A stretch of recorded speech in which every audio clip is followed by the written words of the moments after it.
नमस्कार, मी सायली. युगंधर न्यूजमध्ये आपले स्वागत आहे. चला जाणून घेऊया ताज्या घडामोडी. ताज्या घडामोडीसाठी युगंधर न्यूजला सबस्क्राईब करा आणि बेल आयकॉनवर क्लिक करा. धन्यवाद. शून्य जेतवन बुद्ध विहार शाखा उल्हासनगर 4 यांच्या विद्यमानाने सालाबादाप्रमाणे भारतीय घटनेचे शिल्पकार भारतरत्न बोधिसत्व महामानव डॉक्टर बाबासाहेब आंबेडकर यांच्या 135वी जयंती मोठ्या उत्सवात साजरी करण्यात आली. तसेच जयंती मंडळ अध्यक्ष नितीन सपकाळे, अरुण खैरे, महिला अध्यक्ष सुमनताई वाघ, उपाध्यक्ष संगीता कदम, खजिनदार वर्षा गुरुदेव जेतवन बुद्ध विहार येथून डॉक्टर बाबासाहेब आंबेडकर यांच्या प्रतिमेची भव्य मिरवणूक काढण्यात आली. सायंकाळी ठीक 5 वाजता संतोष नगर, गणेश नगर, गीता कॉलनी, महादेव नगर येथून रॅली काढण्यात आली. प्रत्येक चौकात शरबत व आईस्क्रीम, पाणी वाटप करण्यात आली. हजारो आंबेडकर उपासक उपासिका, लहान मुले यांनी चौकात बाबासाहेब आंबेडकर प्रतिमेला पुष्पहार अर्पण करण्यात आले. यावेळी फटाक्यांची आतिषबाजी करण्यात आली. डीजेच्या तालावर तरुणाई धिरकत होती. महिलाचे लेझिम पथक लक्ष वेधून घेत होते. जय भीमच्या घोषणा निनादत होत्या. गट नेता नगरसेवक अरुण आशा, नगरसेविका संगीता सपकाळे, नगरसेविका इंदिरा पाटील, नगरसेविका काजल जग्याशी व माजी नगरसेवक धनंजय बोडारे उल्हासनगर 4 जेतवन बुद्ध विहार वतीने धूमधडाक्यात साजरी करण्यात आली.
आजच्या 135व्या जयंतीनिमित्त सर्वांना जय भीम.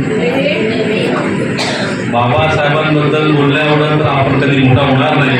आणि बाबासाहेब ज्यांना कळाले आम्हाला कळाले, आम्ही इथपर्यंत पोहोचलो. बाबासाहेबांचे कार्य कधी मला वाटतं रोज जरी जयंती झाली तरी रोज लोक फिरणार नाही आणि बाबासाहेबांच्या कार्याला कधी लोक म्हणणार नाही.